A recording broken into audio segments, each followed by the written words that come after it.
आज हम पढ़ने जा रहे हैं मानसरोवर की एक कहानी जिसका शीर्षक है मां।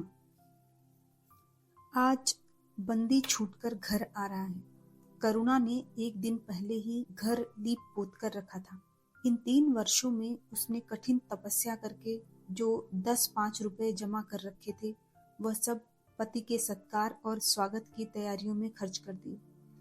पति के लिए धोतियों का नया जोड़ा लाई थी, नए कुर्ते बनवाए थे, बच्चे के लिए नए कोट और टोपी की योजना की थी। बार बार बच्चे को गले लगाती और प्रसन्न होती। अगर इस बच्चे ने सूर्य की भांति उदय होकर उसके अंधेरे जीवन को प्रदीप्त न कर दिया होता तो कदाचित ठोकरों ने उसके जीवन का अंत कर दिया होता। पति के कारावास दंड के 3 ही महीने बाद इस बालक का जन्म हुआ। उसी का मुंह देख देख कर करुणा ने यह 3 साल काट दिए थे। वह सोचती, जब मैं बालक को उसके सामने ले जाऊंगी तो वह कितने प्रसन्न होंगे। उसे देखकर पहले तो चकित हो जाएंगे, फिर गोद में उठा लेंगे और कहेंगे, करुणा, तुमने यह रत्न देकर मुझे निहाल कर दिया। कैद के सारे कष्ट बालक की तोतली बातों में भूल जाएंगे। उनकी एक सरल, पवित्र, मोहक दृष्टि हृदय की सारी व्यवस्थाओं को धो डालेगी। इस कल्पना का आनंद लेकर वह फूली न समाती थी। वह सोच रही थी, आदित्य के साथ बहुत से आदमी होंगे। जिस समय वह द्वार पर पहुंचेंगे, जय जयकार की ध्वनि से आकाश गूंज उठेगा। वह कितना स्वर्गीय दृश्य होगा। उन आदमियों के बैठने के लिए करुणा ने एक फटा सा टाट बिछा दिया था, कुछ पान बना दिए थे और बार बार आशामय नेत्रों से द्वार की ओर ताकती थी। पति की वह सुदृढ़, उदार, तेजपूर्ण मुद्रा बार बार आंखों में फिर जाती थी। उनकी वे बातें बार बार याद आती थी जो चलते समय उनके मुख से निकलती थी। उनका वह धैर्य, वह आत्मबल जो पुलिस के प्रहारों के सामने भी अटल रहा था, वह मुस्कुराहट जो उस समय भी उनके अधरों पर खेल रही थी, वह आत्म अभिमान जो उस समय भी उनके मुख से टपक रहा था, क्या करुणा के हृदय से कभी विस्मित हो सकता था? उसका स्मरण आते ही करुणा के निस्तेज मुख पर आत्मगौरव की लालिमा छा गई। यही वह अवलंब था जिसने इन 3 वर्षों की घोर यातनाओं में भी उसके हृदय को आश्वासन दिया था। कितनी ही रातें फाकों से गुजरी, बहुधा घर में दीपक जलने की नौबत भी न आती थी, पर दीनता के आंसू कभी उसकी आंखों से न गिरे। आज उन सारी विपत्तियों का अंत हो जाएगा। पति के प्रगाढ़ आलिंगन में वह सब कुछ हंसकर झेल लेगी। वह अनंत निधि पाकर फिर उसे कोई अभिलाषा न रहेगी। गगन पथ का चिरगामी लपका हुआ विश्राम की ओर चला जाता था, जहाँ संध्या ने सुनहरा फर्श सजाया था और उज्जवल पुष्पों की सेज बिछा रखी थी। उसी समय करुणा को एक आदमी लाठी टेकता आता दिखाई दिया। मानो किसी जीर्ण मनुष्य की वेदना ध्वनि पग पग पर रुक कर खांसने लगता था। उसका सिर झुका हुआ था। करुणा उसका चेहरा न देख सकती थी, लेकिन चाल ढाल से कोई बूढ़ा आदमी मालूम होता था। पर एक क्षण में जब वह समीप आ गया तो करुणा पहचान गई, वह उसका प्यारा पति ही था। किंतु शोक, उसकी सूरत कितनी बदल गई थी। वह जवानी, वह तेज, वह चपलता, वह सुगठन सब प्रस्थान कर चुका था। केवल हड्डियों का एक ढांचा रह गया था। न कोई संगी, न साथी, न यार, न दोस्त। करुणा उसे पहचानते ही बाहर निकल आई, पर आलिंगन की कामना हृदय में दबा कर रह गई। सारे मंसूबे धूल में मिल गए। सारा मनोल्लास आंसुओं के प्रवाह में बह गया, विलीन हो गया। आदित्य ने घर में कदम रखते ही मुस्कुराकर करुणा को देखा, पर उस मुस्कान में वेदना का एक संसार भरा हुआ था। करुणा ऐसी शिथिल हो गई मानो हृदय का स्पंदन रुक गया हो। वह फटी हुई आंखों से स्वामी की ओर टकटकी बांधे खड़ी थी, मानो उसे अपने आंखों पर अब भी विश्वास न आता हो। स्वागत या दुख का एक शब्द भी उसके मुख से न निकला। बालक भी गोद में बैठा हुआ सहमी आंखों से इस कंकाल को देख रहा था और माता की गोद में चिपटा जा रहा था। आखिर उसने कातर स्वर में कहा, यह तुम्हारी क्या दशा है? तुम बिल्कुल पहचाने नहीं जाते। आदित्य ने उसकी चिंता को शांत करने के लिए मुस्कुराने की चेष्टा करके कहा, कुछ नहीं, जरा दुबला हो गया हूँ। तुम्हारे हाथों का भोजन पाकर फिर स्वस्थ हो जाऊंगा। करुणा, छी, सूख कर कांटा हो गई। क्या वहां भरपेट भोजन नहीं मिलता? तुम कहते थे राजनीतिक आदमियों के साथ बड़ा अच्छा व्यवहार किया जाता है, और वह तुम्हारे साथी क्या हो गए जो तुम्हें आठों पहर घेरे रहते थे और तुम्हारे पसीने की जगह खून बहाने को तैयार रहते थे। आदित्य की त्योरियों पर बल पड़ गए। बोले, यह बड़ा ही कटु अनुभव है करुणा। मुझे न मालूम था कि मेरे कैद होते ही लोग मेरी ओर से यूं आंखें फेर लेंगे, कोई बात भी न पूछेगा। राष्ट्र के नाम पर मिटने वालों का यही पुरस्कार है, यह मुझे मालूम न था। जनता अपने सेवकों को बहुत जल्दी भूल जाती है, यह तो मैं जानता था, लेकिन अपने सहयोगी और सहायक इतने बेवफा होते हैं, इसका मुझे यह पहला ही अनुभव हुआ। लेकिन मुझे किसी से शिकायत नहीं। सेवा स्वयं अपना पुरस्कार है। मेरी भूल थी कि मैं इसके लिए यश और नाम चाहता था। करुणा, तो क्या वहां भोजन भी न मिलता था? आदित्य, यह न पूछो करुणा, बड़ी करुण कथा है। बस यही गनीमत समझो कि जीता लौट आया। तुम्हारे दर्शन बदे थे, नहीं कष्ट तो ऐसे ऐसे उठाए कि अब तक मुझे प्रस्थान कर जाना चाहिए था। मैं जरा लेटूंगा, खड़ा नहीं रहा जाता। दिन भर में इतनी दूर आया हूँ। करुणा कहती है, चलकर कुछ खा लो तो आराम से लेटो। बालक को गोद में उठाकर, बाबूजी हैं बेटा, तुम्हारे बाबूजी, इनकी गोद में जाओ, तुम्हें प्यार करेंगे। आदित्य ने आंसू भरी आंखों से बालक को देखा और उनका एक एक रोम उनका तिरस्कार करने लगा। अपनी जीर्ण दशा पर उन्हें कभी इतना दुख न हुआ था। ईश्वर की असीम दया से यदि उनकी दशा संभल जाती तो वह फिर कभी राष्ट्रीय आंदोलन के समीप न जाती। इस फूल से बच्चे को यूं संसार में लाकर दरिद्रता की आग में झोंकने का उन्हें क्या अधिकार था? अब वह लक्ष्मी की उपासना करेंगे और अपना क्षुद्र जीवन बच्चे के लालन पालन के लिए अर्पित कर देंगे। उन्हें इस समय ऐसा ज्ञात हुआ कि बालक उन्हें उपेक्षा की दृष्टि से देख रहा है, मानो कह रहा है, मेरे साथ आपने कौन सा कर्तव्य पालन किया। उनकी सारी कामना, सारा प्यार बालक को हृदय से लगा लेने के लिए अधीर हो उठा, पर हाथ फैल न सके, हाथों में शक्ति ही न थी। करुणा बालक को लिए हुए उठी और थाली में कुछ भोजन निकाल कर लाई। आदित्य ने क्षुधापूर्ण नेत्रों से थाली की ओर देखा, मानो आज बहुत दिनों के बाद कोई खाने की चीज सामने आई है। जानता था कि कई दिनों के उपवास के बाद और आरोग्य की इस गई गुजरी दशा में उसे जबान को काबू में रखना चाहिए, पर सब्र न कर सका। थाली पर टूट पड़ा और देखते देखते थाली साफ कर दी। करुणा सशंक हो गई। उसने दोबारा किसी चीज के लिए न पूछा, थाली उठाकर चली गई, पर उसका दिल कह रहा था, इतना तो कभी न खाते थे। करुणा बच्चे को कुछ खिला रही थी कि अचानक कानों में आवाज आई, करुणा। करुणा ने आकर पूछा, क्या तुमने मुझे पुकारा है?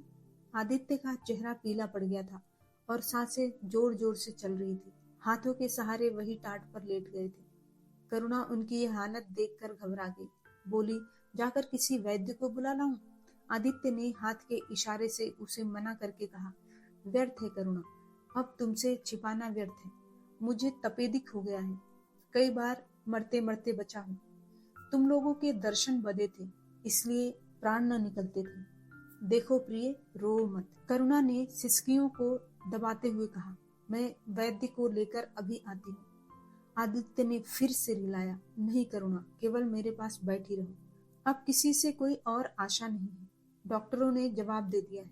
मुझे तो यह आश्चर्य है कि यहाँ कैसे पहुंच गया। न जाने कौन दैवी शक्ति मुझे वहां से खींच लाई। कदाचित यह इस बुझते हुए दीपक की अंतिम झलक थी। आह, मैंने तुम्हारे साथ बड़ा अन्याय किया, इसका मुझे हमेशा दुख रहेगा। मैं तुम्हें कोई आराम न दे सका, तुम्हारे लिए कुछ न कर सका, केवल सुहाग का दाग लगाकर और एक बालक के पालन का भार छोड़कर चला जा रहा। करुणा ने हृदय को दृढ़ करके कहा, तुम्हें कहीं दर्द तो नहीं है? आग बना लाऊं? कुछ बताते क्यों नहीं? आदित्य ने करवट बदल कर कहा, कुछ करने की जरूरत नहीं प्रिय, कहीं दर्द नहीं, बस ऐसा मालूम हो रहा है कि दिल बैठा जाए, जैसे पानी में डूबा जाता हूँ। जीवन की लीला समाप्त हो रही है। दीपक को बुझते हुए देख रहा हूँ, कह नहीं सकता कब आवाज बंद हो जाए। जो कुछ कहना है वह कह डालना चाहता हूँ, क्यों वह लालसा ले जाऊं? मेरे एक प्रश्न का जवाब दोगी? पूछूं? करुणा के मन की सारी दुर्बलता, सारा शोक, सारी वेदना मानो लुप्त हो और उसकी जगह उस आत्मबल का उदय हुआ जो मृत्यु पर हंसता है और विपत्ति के सांपों से खेलता है। रत्न जड़ित मखमली म्यान में जैसे तेज तलवार छिपी रहती है, जल के कोमल प्रवाह में जैसे असीम शक्ति छिपी रहती है, वैसे ही रमणी का कोमल हृदय साहस और धैर्य को अपनी गोद में छिपाए रहता है। क्रोध जैसे तलवार को बाहर खींच लेता है, विज्ञान जैसे जल शक्ति का उद्घाटन कर लेता है, वैसे ही प्रेम रमणी के साहस और धैर्य को प्रदीप्त कर देता है। करुणा ने पति के सिर पर हाथ रखते हुए कहा, पूछते क्यों नहीं प्यारे? आदित्य ने करुणा के हाथों के कोमल स्पर्श का अनुभव करते हुए कहा, तुम्हारे विचार में मेरा जीवन कैसा था? बधाई के योग्य? देखो, तुमने मुझसे कभी पर्दा नहीं रखा। इस समय भी स्पष्ट कहना, तुम्हारे विचार में मुझे अपने जीवन पर हंसना चाहिए या रोना चाहिए? करुणा ने उल्लास के साथ कहा, यह प्रश्न क्यों करते हो प्रियतम? क्या मैंने तुम्हारी उपेक्षा कभी की है? तुम्हारा जीवन देवताओं का सा जीवन था, निस्वार्थ, निर्लिप्त और आदर्श। विघ्न बाधाओं से तंग आकर मैंने तुम्हें कितनी ही बार संसार की ओर खींचने की चेष्टा की है, पर उस समय भी मैं मन में जानती थी कि मैं तुम्हें ऊंचे आसन से गिरा रही हूँ। अगर तुम मोह माया में फंसे होते तो कदाचित मेरे मन को अधिक संतोष होता, लेकिन मेरी आत्मा को वह गर्व और उल्लास न होता जो इस समय हो रहा है। मैं अगर किसी को बड़े से बड़ा आशीर्वाद दे सकती हूँ तो वह यही होगा कि उसका जीवन तुम्हारे जैसा हो। यह कहते कहते करुणा का आभाहीन मुखमंडल ज्योतिर्मय हो गया, मानो उसकी आत्मा दिव्य हो गई। आदित्य ने सगर्व नेत्रों से करुणा को देखकर कहा, बस अब मुझे संतोष हो गया। करुणा, इस बच्चे की ओर से मुझे कोई शंका नहीं है। मैं उसे इससे अधिक कुशल हाथों में नहीं छोड़ सकती। मुझे विश्वास है कि जीवन भर यह ऊंचा और पवित्र आदर्श सदैव तुम्हारे सामने रहेगा। अब मैं मरने को तैयार हूँ। दूसरा भाग। 7 वर्ष बीत गए। बालक प्रकाश अब 10 साल का रूपवान, बलिष्ठ, प्रसन्न मुख कुमार था। बल का तेज, साहसी और मनस्वी। भय तो उसे छू भी नहीं गया था। करुणा का संतप्त हृदय उसे देखकर शीतल हो जाता। संसार करुणा को अभागिनी और दीन समझे, वह कभी भाग्य का रोना नहीं रोती। उसने उन आभूषणों को बेच डाला जो पति के जीवन में उसे प्राणों से प्रिय थे, और उस धन से कुछ गायें और भैंसे मोल ले ली। वह कृषक की बेटी थी और गोपालन उसके लिए कोई नया व्यवसाय न था। इसी को उसने अपनी जीविका का साधन बनाया। विशुद्ध दूध कहाँ मयस्सर होता है, सब दूध हाथों हाथ बिक जाता। करुणा को पहर रात तक काम में लगा रहना पड़ता, पर वह प्रसन्न थी। उसके मुख पर निराशा या दीनता की छाया नहीं, संकल्प और साहस का तेज था। उसके एक एक अंग से आत्मगौरव की ज्योत सी निकल रही है। आंखों में एक दिव्य प्रकाश, गंभीर, अथाह और असीम। सारी वेदनाएं, वैधव्य का शोक और विधि का निर्मम हार, सब उस प्रकाश की गहराई में विलीन हो गया है। प्रकाश पर वह जान देती है। उसका आनंद, उसकी अभिलाषा, उसका संसार, उसका स्वर्ग, सब प्रकाश पर न्योछावर है। पर यह मजाल नहीं कि प्रकाश कोई शरारत करे और करुणा आंखें बंद कर ले। नहीं, वह उसके चरित्र की बड़ी कठोरता से देखभाल करती है। वह प्रकाश की माँ नहीं, माँ बाप दोनों है। उसके पुत्र स्नेह में माता की ममता के साथ पिता की कठोरता भी मिली हुई है। पति के अंतिम शब्द अभी तक उसके कानों में गूंज रहे हैं। वह आत्मोल्लास जो उनके चेहरे पर झलकने लगा था, वह गर्वमय लाज जो उनकी आंखों में छा गई थी, अभी तक उसकी आंखों में फिर रही है। निरंतर पति चिंतन ने आदित्य को उसकी आंखों में प्रत्यक्ष कर दिया है। वह सदैव उनकी उपस्थिति का अनुभव किया करती है। उसे ऐसा जान पड़ता है कि आदित्य की आत्मा सदैव उसकी रक्षा करती रहती है। उसकी यही हार्दिक अभिलाषा है कि प्रकाश जवान होकर पिता का पथगामी हो। संध्या हो गई थी। एक भिखारिन द्वार पर आकर भीख मांगने लगी। करुणा उस समय गऊओं को पानी दे रही थी। प्रकाश बाहर खेल रहा था। बालक ही तो ठहरा, शरारत सूझी, घर में गया और कटोरे में थोड़ा सा भूसा लेकर बाहर निकला। भिखारिन ने अपनी झोली फैला दी। प्रकाश ने भूसा उसकी झोली में डाल दिया और जोर जोर से तालियां बजाता हुआ भागा। भिखारिन ने अग्निमय नेत्रों से देखकर कहा, वाह रे लाडले, मुझसे हंसी करने चला है? यही माँ बाप ने सिखाया है? तब तो खूब कुल का नाम जगाओगे। करुणा उसकी बोली सुनकर बाहर निकल आई और पूछा, क्या है माता, किसे कह रही हो? भिखारी ने प्रकाश की तरफ इशारा करके कहा, वह तुम्हारा लड़का है ना? देखो, कटोरे में भूसा भरकर मेरी झोली में डाल गया है। चुटकी भर आटा था, वह भी मिट्टी में मिल गया। कोई इस दुखियों को क्यों सताता है?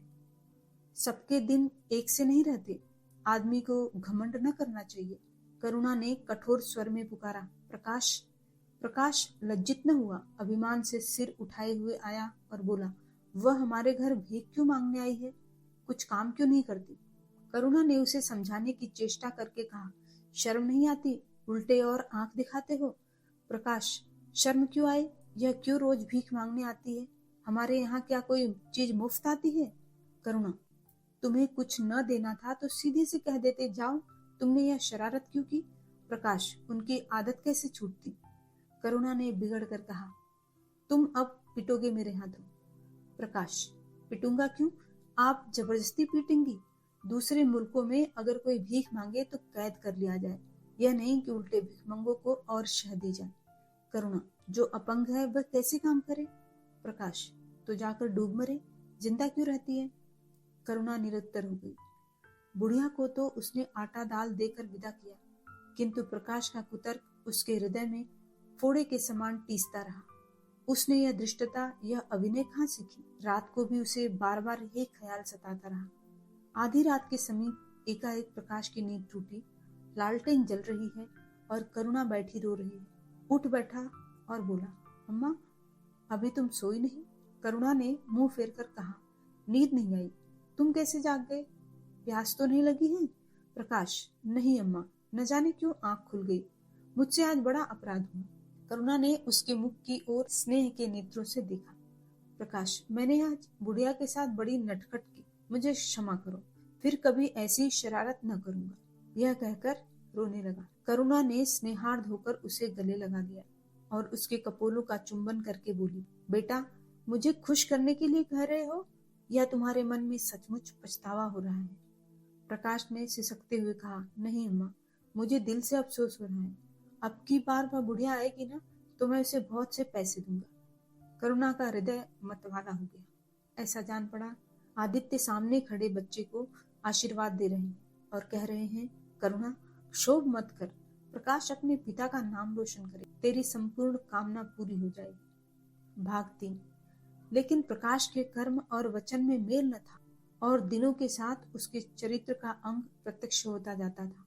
जहीन था ही, विश्वविद्यालय से उसे वजीफे मिलते थे। करुणा भी उसकी यथेष्ट सहायता करती थी, फिर भी उसका खर्च पूरा न पड़ता था। वह मित व्ययता और सरल जीवन पर विद्वता से भरे हुए व्याख्यान दे सकता था, पर उसका रहन सहन फैशन के अंधभक्तों से जौ भर घटकर न था।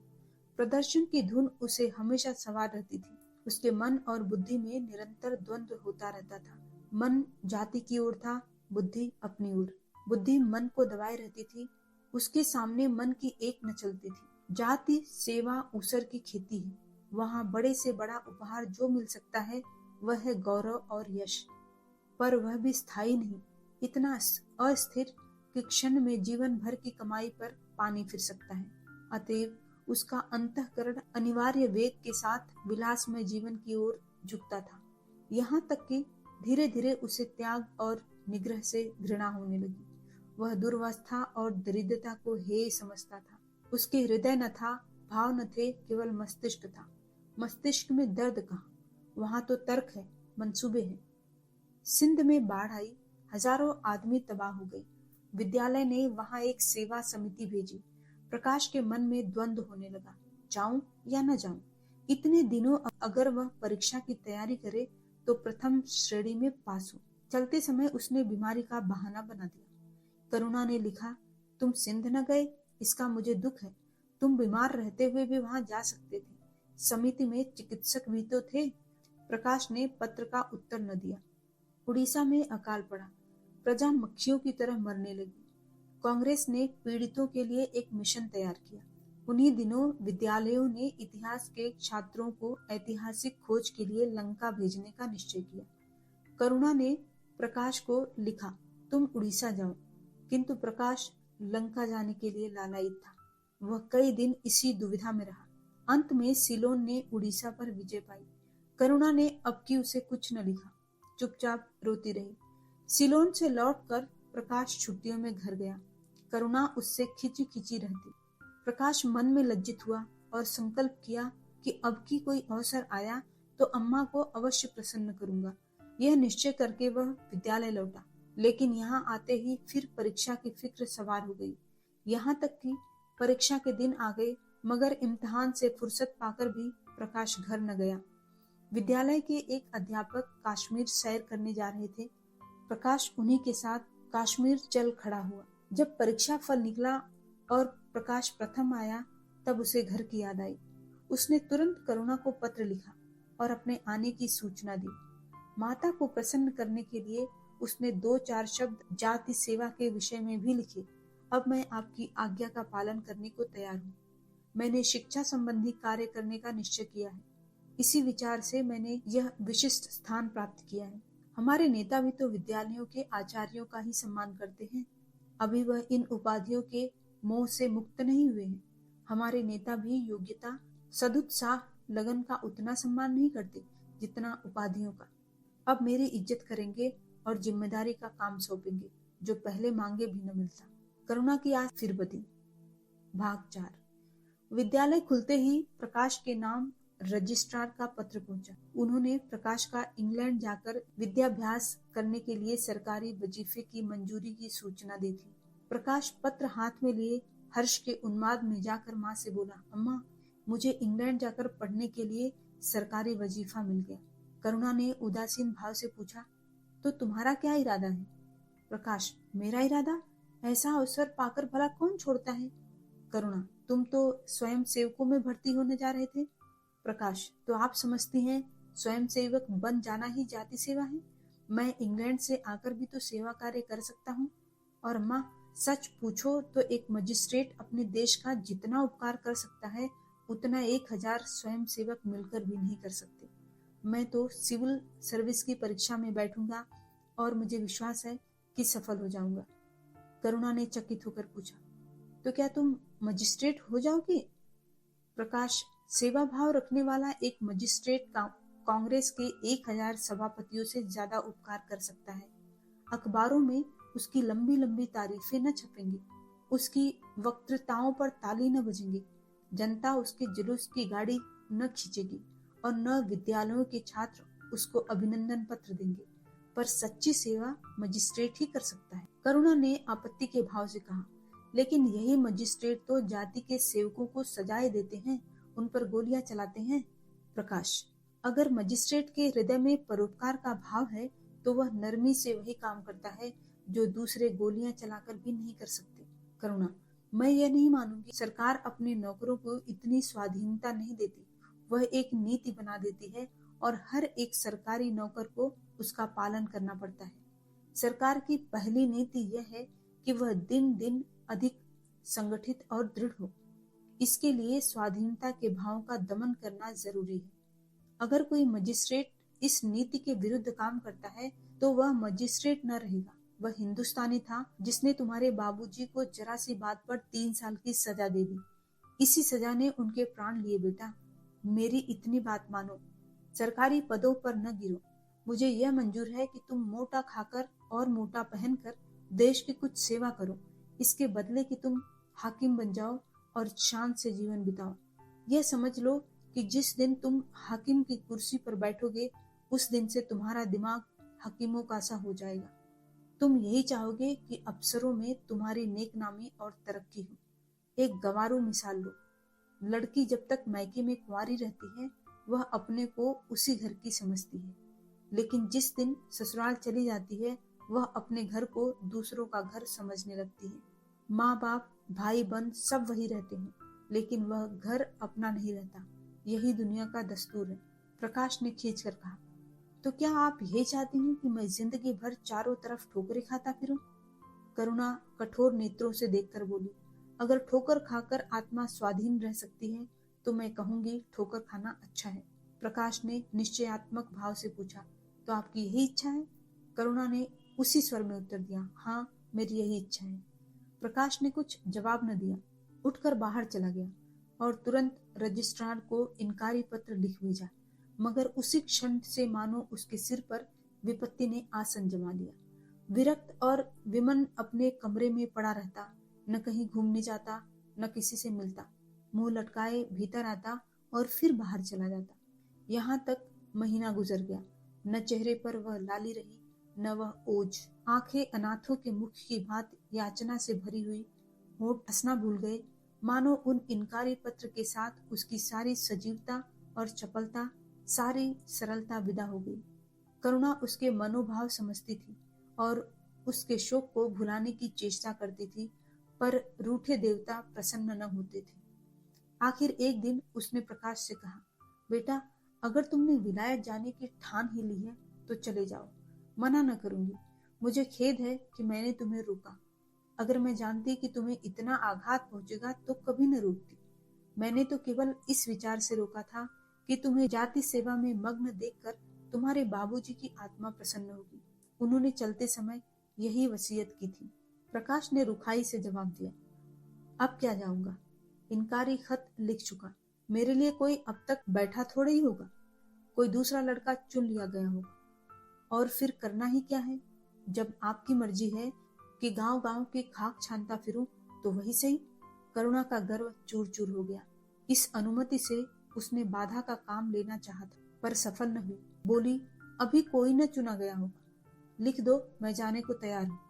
प्रकाश ने झुंझला कर कहा, अब कुछ नहीं हो सकता, लोग हंसी उड़ाएंगे। मैंने तय कर लिया है कि जीवन को आपकी इच्छा के अनुकूल बनाऊंगा। करुणा, तुमने अगर शुद्ध मन से यह इरादा किया होता तो यो न रहते। तुम मुझसे सत्याग्रह कर रहे हो। अगर मन को दबाकर मुझे अपनी राह का कांटा समझकर तुमने मेरी इच्छा पूरी भी की तो क्या? मैं तो अब जानती हूँ कि तुम्हारे मन में आप सेवा का भाव उत्पन्न होता। आप ही रजिस्ट्रार साहब को पत्र लिख दो। प्रकाश, अब मैं नहीं लिख सकता। तो इसी शोक में तने बैठे रहोगे? करुणा ने और कुछ न कहा। जरा देर में प्रकाश ने देखा कि वह कहीं जा रही है, मगर वह कुछ बोला नहीं। करुणा के लिए बाहर आना जाना कोई असाधारण बात न थी, लेकिन जब संध्या हो गई और करुणा न आई तो प्रकाश को चिंता होने लगी। अम्मा कहाँ गई? यह प्रश्न बार बार उसके मन में उठने लगा। प्रकाश सारी रात द्वार पर बैठा रहा। भांति भांति की शंकाएं मन में उठने लगी। उसे अब याद आया, चलते समय करुणा कितनी उदास थी, उसकी आंखें कितनी लाल थी। यह बातें प्रकाश को उस समय क्यों न नजर आई? वह क्यों स्वार्थ में अंधा हो गया था? हाँ, अब प्रकाश को याद आया, माता ने साफ सुथरे कपड़े पहने थे, उनके हाथ में छतरी भी थी। तो क्या वह कहीं बहुत दूर गई है? किससे पूछे? अनिष्ट के भय से प्रकाश रोने लगा।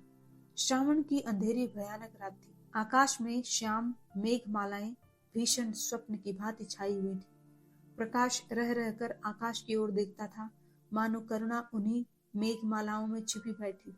उसने निश्चय किया, सवेरा होते ही माँ को खोजने चलूंगा। किसी ने द्वार खटखटाया। प्रकाश ने दौड़कर खोला तो देखा करुणा खड़ी है। उसका मुखमंडल इतना खोया हुआ, इतना करुण था, जैसे आज ही उसका सुहाग उठ गया है, जैसे संसार में अब उसके लिए कुछ नहीं रहा, जैसे वह नदी के किनारे खड़ी अपनी लदी हुई नाव को डूबते देख रही है और कुछ नहीं कर सकती। प्रकाश ने अधीर होकर पूछा, अम्मा कहाँ चली गई थी? बहुत देर लगाई। करुणा ने भूमि की ओर ताकते हुए जवाब दिया, एक काम से गई थी, देर हो गई। यह कहते हुए उसने प्रकाश के सामने एक बंद लिफाफा फेंक। प्रकाश ने उत्सुक होकर लिफाफा उठा लिया। ऊपर ही विद्यालय की मुहर थी। तुरंत ही लिफाफा खोलकर पढ़ा। हल्की सी लालिमा चेहरे पर दौड़ गई। पूछा, यह तुम्हें कहाँ मिल गया अम्मा? करुणा, तुम्हारे रजिस्ट्रार के पास से लाई हूँ। क्या तुम वहां चली गई थी? और क्या करती? कल तो गाड़ी का समय न था। मोटर ले ली थी। प्रकाश एक क्षण तक मौन खड़ा रहा, फिर कुंठित स्वर में बोला, जब तुम्हारी इच्छा नहीं है तो मुझे क्यों भेज रही हो? करुणा ने विरक्त भाव से कहा, इसलिए कि तुम्हारी जाने की, तुम्हारा यह मलिन वेश देखा नहीं जाता। अपने जीवन के 20 वर्ष तुम्हारी हित कामना पर अर्पित कर दिए।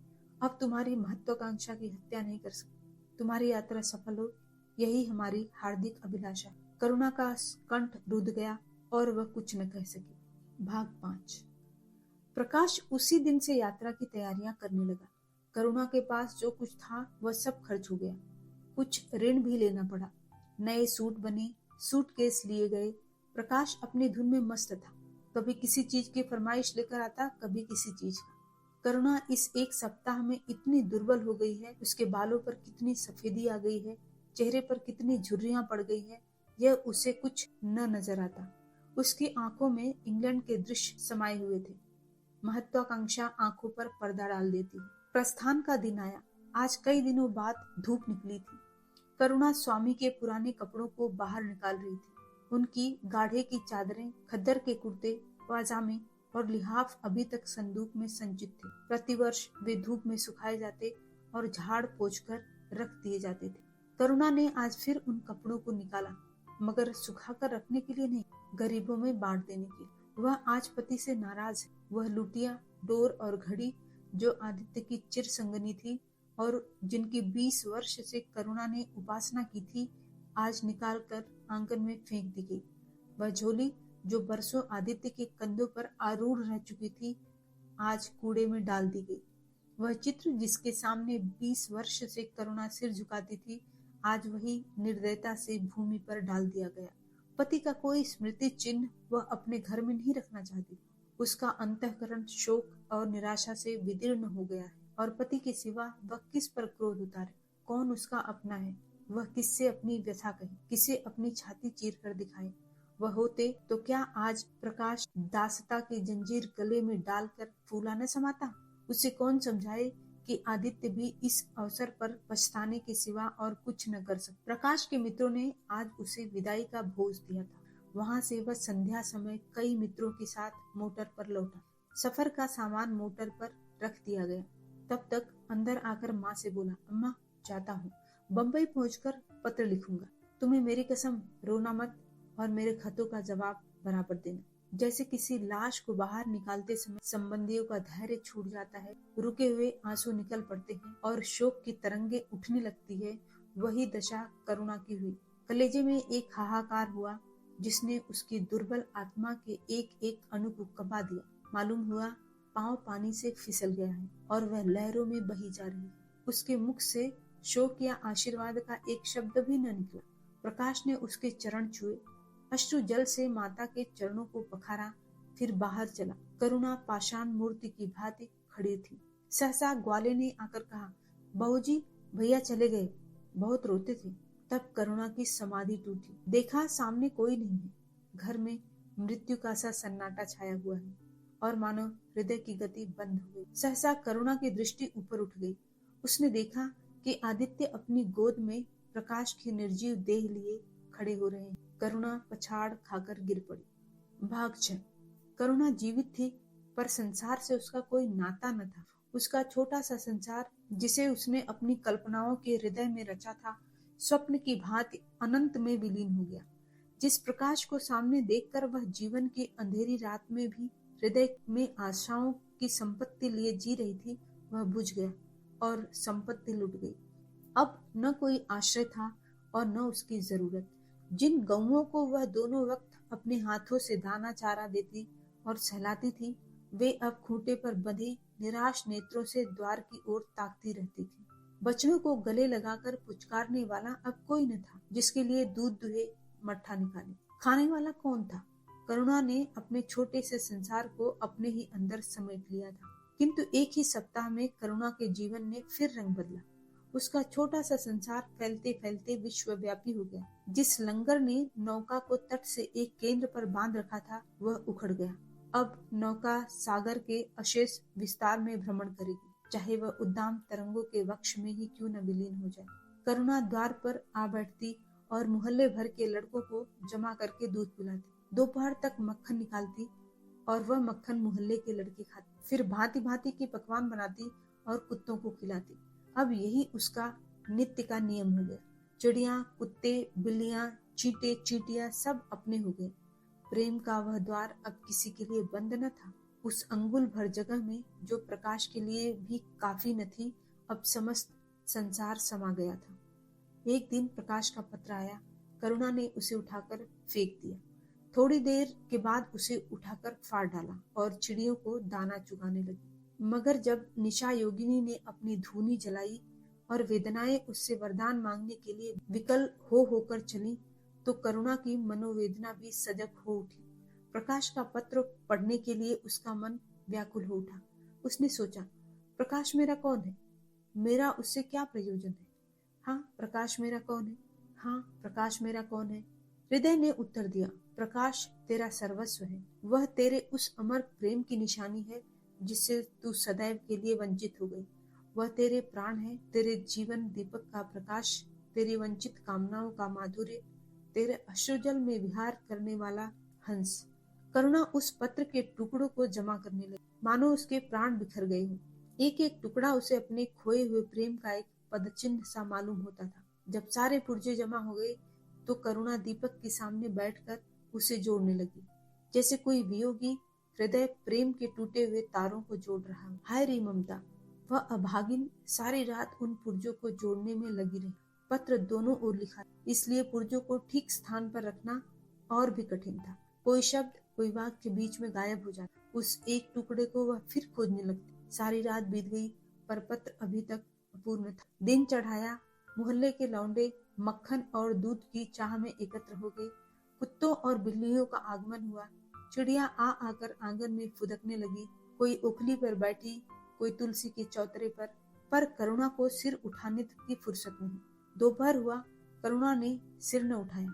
न भूख थी न प्यास। फिर संध्या हो गई पर वह पत्र अभी तक अधूरा था। पत्र का आशय समझ में आ रहा था। प्रकाश का जहाज कहीं से कहीं जा रहा है। उसके हृदय में कुछ उठा हुआ है। क्या उठा हुआ है यह करुणा न सोच सकी। करुणा पुत्र की लेखनी से निकले हुए एक एक शब्द को पढ़ना और उसे हृदय पर अंकित कर लेना चाहती। इस भांति 3 दिन गुजर गए। संध्या हो गई। 3 दिन की जगी आंखें जरा झपक गई। करुणा ने देखा, एक लंबा चौड़ा कमरा है। उसमें मेजें और कुर्सियां लगी हुई है। बीच में ऊंचे मंच पर कोई आदमी बैठा हुआ है। करुणा ने ध्यान से देखा, प्रकाश था। एक क्षण में एक कैदी उसके सामने लाया गया। उसके हाथ पांव में जंजीर थी, कमर झुकी हुई। वह आदित्य थी। करुणा की आंखें खुल गई, आंसू बहने लगे। उसने पत्र के टुकड़ों को फिर समेट लिया और उसे जलाकर राख कर डाला। राख की एक चुटकी के सिवा वहां कुछ न रहा जो उसके हृदय को विदीर्ण किए डालती थी।